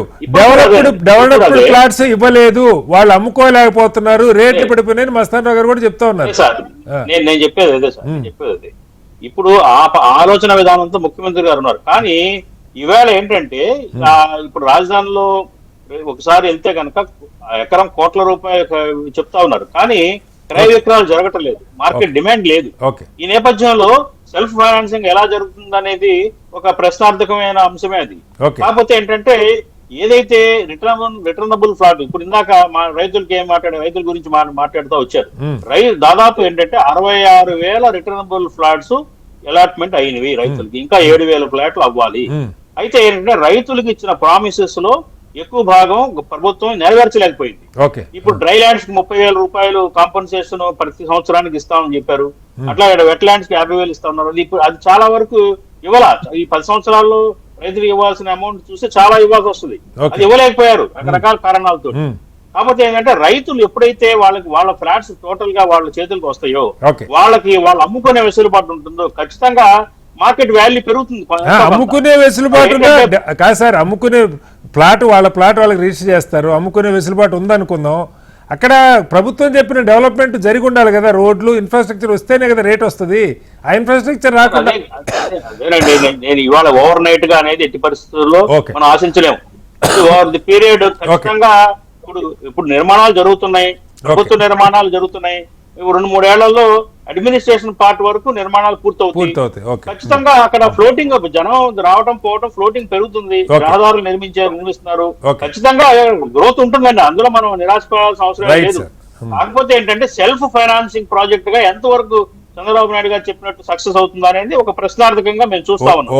కాకపోతే ఏంటంటే నేను ప్రధానంగా మా డిమాండ్, కాంగ్రెస్ పార్టీ డిమాండ్ ఏంటంటే కేంద్రాన్ని మీరు డైరెక్ట్ గా అప్పులు ఇవ్వటం కాదు, మీరు ఒక ఫండ్, ఒక 50,000 కోట్లు మేము ఇస్తున్నాం ఈ రాజధానికి అని ఒక నిర్దిష్టమైన ఒక అమౌంట్ ని ప్రకటించి అమరావతి రాజధానికి మరి సపోర్ట్ చేయాల్సిన అవసరం ఉంది. కేంద్రం బాధ్యత విభజన చట్టంలోనే ఉన్నది. విభజన చట్టాన్ని కేంద్రం అనుసరించి చట్టం మీరే చేశారు సార్. కాకపోతే దానిలో మీరేం అంకెలు పెట్టలే, మర్చిపోతున్నట్టున్నారు బాజీ గారు. కేంద్రం సహాయ సహకారాలు పెట్టారు కానీ ఇంత డబ్బులు ఇవ్వాలని సహకారాలంటే సార్ పెట్టలేదు, బాధ్యత కేంద్రం బాధ్యత. రాజధాని నిర్మాణానికి ఒక అంచనా వేశారు సార్, 1,00,000 కోట్లు అవుతుందని. దాంట్లో 50% ఇస్తాము, 40% ఇస్తామని చెప్పడం అనేది కేంద్రం బాధ్యత. రైట్ సార్, టైం తక్కువ ఉంది. ఒకసారి గురుమూర్తి గారు, బీజేపీ కాంగ్రెస్ రెండు మోసం చేశాయి సార్. రైట్ వస్తారు, టైం తక్కువ ఉంది. గురుమూర్తి గారు, నేను అంటుంది ఇప్పుడు ఒకటి సార్, ఇప్పుడు మీరు ఇందాకే చెప్పారు సైబరాబాద్ డెవలప్ అయిందని. హైదరాబాదు ఇలా ఒక ఆర్గానిక్ పద్ధతిలో డెవలప్ అవుతూ వచ్చింది. ఒక్కొక్క ప్రాంతం డెవలప్ అవుతూ వచ్చింది. సైబరాబాదు సరే చంద్రబాబు గారి టెన్యూర్లో మొదలై ఉండొచ్చు, తర్వాత గచ్చిబౌలి ఇంకొక టైంలో మొదలై ఉండొచ్చు, ఇప్పుడు ఇంకొక సైడు ఇంకొక టైంలో మొదలై ఉండొచ్చు. ఇప్పుడు రాజధానికి సంబంధించి ముందు మీరు తీసుకున్న 30 ఎకరాల దగ్గర డెవలప్మెంట్ వస్తుంటే ఆటోమేటిక్ మీరు మిగతా భూములు తీసుకోండి, నాకు అభ్యంతరంలే. కానీ ఇక్కడ డెవలప్మెంట్ మొదలైతే పక్కన పెడితే ఇప్పుడు హైదరాబాద్లో కోకాపేటలో భూముల ధరలు పెరిగాక 100 కిలోమీటర్ల అవతల నారాయణఖేడ్పై జనం భూములు కొన్నారు, అక్కడ ధరలు పెరిగినాయి. ఈ రకంగా ధరలు పెరగాలి, డెవలప్మెంట్ రావాలి అంటే ఎక్కడో ఒక చోట అభివృద్ధి విజిబుల్గా కనపడాలి. అది రాజధాని సీడ్ క్యాపిటల్ దగ్గర నుంచి మెల్లగా అది పర్ఫెక్యులేట్ అవుతూ పోవాలి. సో దానికి ప్రణాళిక, డబ్బులు కానీ కేంద్రం నుంచి సహాయం కానీ ఇవాళ మీరు పొత్తులో ఉంటే అడగకూడదని ఏమీ లేదు గురుమూర్తి గారు. తమ్ముడే ఇదే మీరు అడగాల్సింది అడగాలి, మరి అడగకపోతే ఎవరు ఏం చేయరు. అది మాత్రం ఏం చెప్తారు? ఇప్పుడు శ్రీనివాసరావు గారు, కేంద్రం పూర్తి స్థాయిలో మాకు సహకరిస్తా ఉంది. ఇప్పటికే నిధులు కేటాయించింది, మన బడ్జెట్ లో కూడా కేటాయించారు. దాంతో పాటుగా ఇవాళ మీరన్నారు, ఇవాళ రాజధానిలో భూములతో పాటు మీరు చెప్పారు చూడండి, కోకాపేటలో ఎంత ఉంటే పక్కన ఎన్ని కిలోమీటర్లు, 100 కిలోమీటర్ల అవతల కూడా పోయింది. 100. ఈ రోజున మాకు కూడా మా ప్రాంతంలో అంటే ఇది మాది ఇక్కడ అమరావతి, ఇక్కడ చూసుకున్నట్టయితే అటు పామర్రు, అదేవిధంగా మచిలీపట్నం, అవనిగడ్డ, ఈ చుట్టూ ఇంకా అటు గుంటూరు వైపు అటు గాని చుట్టుపక్కల కూడా భూముల రేట్లు బాగా పెరిగినాయి. దాంతో పాటు ఇవాళ రాజధానికి ఇచ్చినటువంటి రైతులకు కూడా ప్లాట్ల విషయంలో మేము మొన్న మధ్యన మంత్రి నారాయణ గారిని కలిసినప్పుడు కూడా ఆయన అదే చెప్పాడు. ఫస్ట్ ప్రయారిటీగా చంద్రబాబును, గౌరవ ముఖ్యమంత్రి చంద్రబాబు నాయుడు గారు కావచ్చు, పవన్ కళ్యాణ్ గారు కావచ్చు, వాళ్ళు ఏం చెప్తా ఉన్నారంటే రైతులకు ఇచ్చినటువంటి వాటిని డెవలప్ చేసి తొందరగా ఎక్కడా కూడా ఇబ్బంది లేకుండా ఈసారి, ఎందుకంటే రైతులు మనల్ని నమ్మి ఇచ్చారు, త్యాగం చేశారు. అలాంటి త్యాగం చేసిన రైతులకి పూర్తి స్థాయిలో ప్లాట్ల కోసం చేస్తున్నారు. కొన్ని సాంకేతికమైనటువంటి ఇబ్బందుల వల్ల కొంతమందికి ఇబ్బంది ఉందో తప్పితే మాక్సిమం అక్కడ పూర్తి స్థాయిలో జరుగుతా ఉన్నాయి. దాంతో పాటుగా ఇవాళ మరి మీరు ఏదైతే చెప్తా ఉన్నారో అక్కడ పనులు జరిగి అదేవిధంగా కార్యాలయాలన్నీ కూడా ప్రారంభమవుతా ఉంటే జనం వస్తా ఉంటారు, మంత్రులు అక్కడ ఉంటే జనం వస్తా ఉంటారు. దాని ద్వారా నిదానంగా ఏంటంటే ఇంకా రాజధానికి కళ పెరుగుతుంది. వాళ్ళ రోడ్ల విషయంలో కావచ్చు, మరి అన్ని కూడా చాలా పెద్ద ఎత్తున నిర్మాణం జరుగుతా ఉన్నాయి. నేనంటే కాదు గురుమూర్తి గారు, రైతులకి మీరు ప్లాట్ ఎలకేషన్ ఒకటి, మీరు ఫలానా నంబర్ నిధి ఇన్ని గజాలని చెప్పడం ఒకటే కాదు కదా, అక్కడ ఆ రోడ్డు, డ్రైనేజీ, ఎలక్ట్రిసిటీ, మీరు ఏ అయితే హామీలు ఇచ్చారో ఆ డెవలప్మెంట్ కనపడితేనే కదా వాళ్ళకి రేట్ వస్తుంది. ఆ డెవలప్మెంట్ కూడా రావాలి కదా. ఖచ్చితంగా అప్పుడు అదే పనిలో ఉన్నామండి. ఎందుకంటే రైతులకు కావాల్సిన అక్కడ రోడ్లు కానివ్వడు, ఎలక్ట్రిసిటీ కావచ్చు, వాటర్ కావచ్చు, అన్ని ఫెసిలిటీస్ ఏర్పాటు చేస్తేనే వాళ్ళకి కూడా అక్కడ ఎవరన్నా రాజధానిలో ఒక ప్లాట్ ఉంటే బాగుంటుందని చెప్పి కొనుక్కుంటారు. కాబట్టి ఫస్ట్ ప్రయారిటీ, టాప్ ప్రయారిటీ మేము ఇవాళ రైతులకే ఇస్తా ఉన్నాం. ఎందుకంటే వాళ్ళు పడినటువంటి కష్టం, వాళ్ళు చేసినటువంటి త్యాగం మరి ఎవరు కూడా చేయలే. ఇందాక మిత్రులు, మరి వైసీపీ మిత్రులు మాట్లాడుతూ ఉన్నారు ఇన్సైడ్ ట్రేడింగ్ చేసామని. చేస్తే మరి 5 సంవత్సరాల్లో మా మీద చర్యలు తీసుకోవాల్సిన అవసరం ఉంది కదా, తీసుకోలేదు కదా. ఓకే. మరి 30,000 ఎకరాలు కావాలని జగన్మోహన్ రెడ్డి గారే చెప్పారు. ఎందుకంటే రాజధానికి గనక అప్పుడు భూమి లేకపోతే రేపొద్దున రేట్లు పెరిగితే భూములు ఎక్కడి నుంచి తెచ్చేయగలుగుతాం మనం? ఈ పరిశ్రమలకు కావాల్సింది కాబట్టి. ఎందుకంటే చంద్రబాబు నాయుడు గారు హైదరాబాద్ లో మరి అక్కడ భూములు ఉంటాయి, ముందు చూపుతో అక్కడ అన్ని చూశారు కాబట్టి ఇక్కడ ల్యాండ్ కనుక పూలింగ్ చేసి పెట్టుకున్నట్టయితే భవిష్యత్తులో అవసరాలకి ఉపయోగపడిద్ది అనే దానికి కోసం ఇచ్చేసాం. ముఖ్యంగా ఇవాళ ఏదైతే మరి తాడికొండ ఉందో ఎస్సీ నియోజకవర్గం, పక్కన నందిగామ ఎస్సీ నియోజకవర్గం, పామర్ ఎస్సీ నియోజకవర్గం, ఏమూరు ఎస్సీ నియోజకవర్గం, పత్తిపాడి ఎస్సీ నియోజకవర్గం, గుంటూరులో మైనారిటీస్ ఉన్నారు. మరి అదే విధంగా విజయవాడ లాంటి మహానగరంలో మార్వాడిస్ గాని ఆర్యవైశ్యులు గాని ఇట్లా అందరూ సమ్మేళనంతో ఉండేటువంటి రాజధాని ఇది. ఏదో ఒక కులానికి ముద్రేసి ఆ రోజు నానా యాగి చేశారు. ఆ గొడవలో కొద్దిగా ఇంకొకటి కూడా సార్ గురుమూర్తి గారు, ఇంకొక పాయింట్ కూడా, ఇప్పుడు ఇది శాసనసభలోనే పెడుతున్నారా తీర్మానం, శాసన మండలి? ఎందుకంటే శాసనసభకి సరే ఏపీ అదృష్టమో దురదృష్టమో, అటు కూటమి ఇటు వైసీపీ చెప్తే రెండో మనిషి లేడు. ఏ పార్టీలకి అక్కడ కాంగ్రెస్కి లేదు, వామపక్షాలు లేదు, ప్రాతినిధ్యం లేదు, ఉన్నదే 2 గ్రూపులు. ఒక గ్రూపు శాసనసభకి రాట్లా.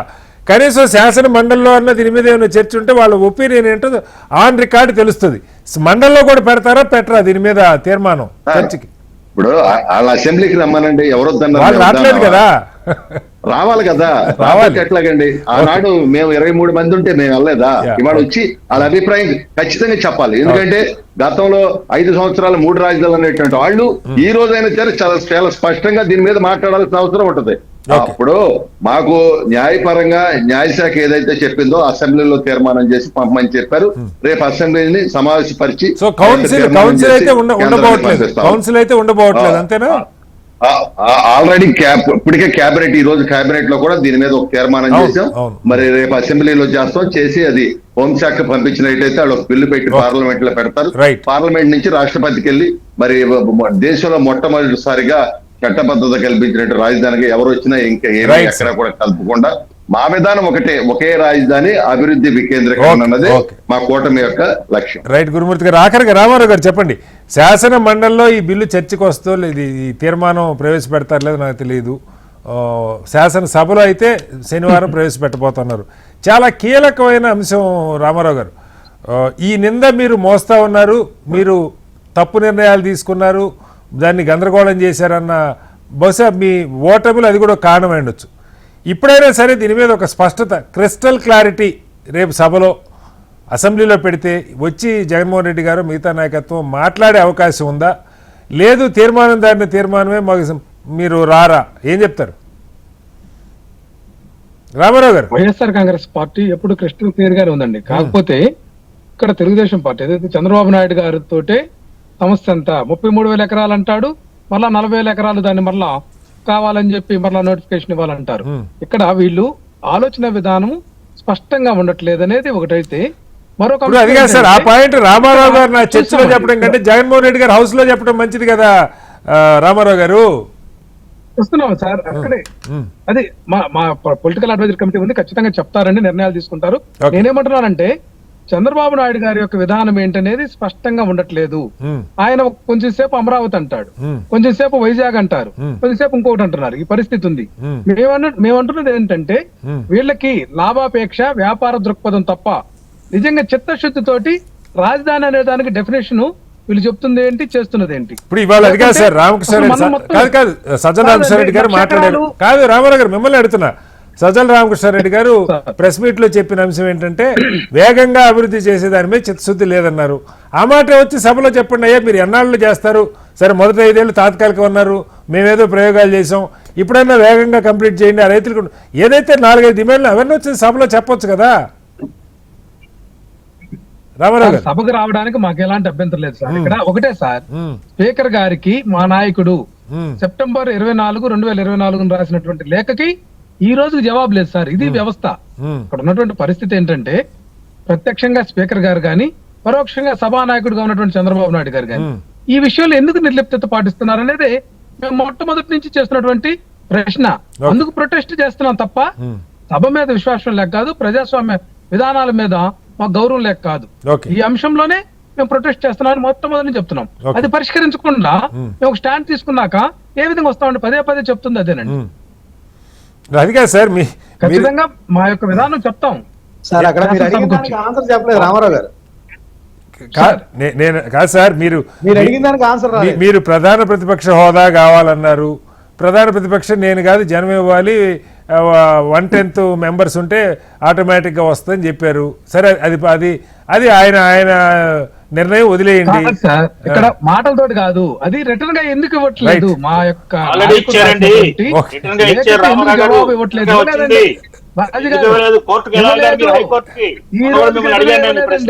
Right sir.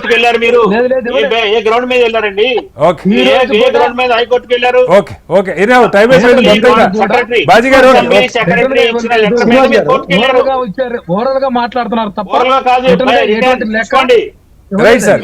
మొత్తంగా అమరావతిని రాజధానిగా మళ్ళీ ఇబ్బంది లేకుండా ఒక చట్టబద్ధత కల్పించడం కోసం ఏపీ ప్రభుత్వం కేబినెట్ ఇవాళ ఒక తీర్మానం చేసింది. దాన్ని ఎల్లుండి శాసనసభలో ప్రవేశపెడుతున్నారు. దాని మీద ఒక తీర్మానం చేసి శాసనసభ పార్లమెంట్కి పంపే ప్రయత్నం చేస్తూ ఉన్నారు. చట్టబద్ధత పూర్తిగా 2014 విభజన చట్టంలో కొత్త రాజధాని అన్న పేరు దగ్గర అమరావతిని ప్రతిష్ఠించే ప్రయత్నం రాష్ట్ర ప్రభుత్వం చేస్తుంది.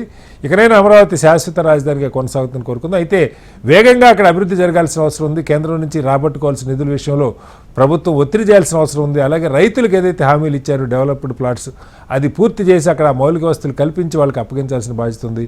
మళ్ళీ ఎప్పుడు రాజధాని రాజకీయ చర్చ కాకుండా ఆంధ్రప్రదేశ్ సంబంధించి నిజమైన అభివృద్ధి, ప్రజల జీవితాల్లో మార్పు, ప్రజల విద్యా ఆరోగ్యాలకు సంబంధించిన చర్చ జరగడం కోసం రాజధాని అన్న అంశాన్ని చర్చ నుంచి బయటికి రావాలంటే వేగంగా ఈ 2-3 ఏళ్ళలో అన్నా సరే దాన్ని ఒక షేప్కి తీసుకురావాల్సిన అవసరం ఉంది. ఆ దిశగా అడుగులు పడతాయని కోరుకుందాం. చర్చలో పాల్గొన్న గురుమూర్తి గారికి, రామారావు గారికి, బాజీ గారికి, అలాగే మస్తాన్ రావు గారికి ధన్యవాదాలు. ఇది వాళ్ళ బిగ్ డిబేట్. మరోస్తే మళ్ళీ కలుగుతాం. నమస్కారం, సెలవు.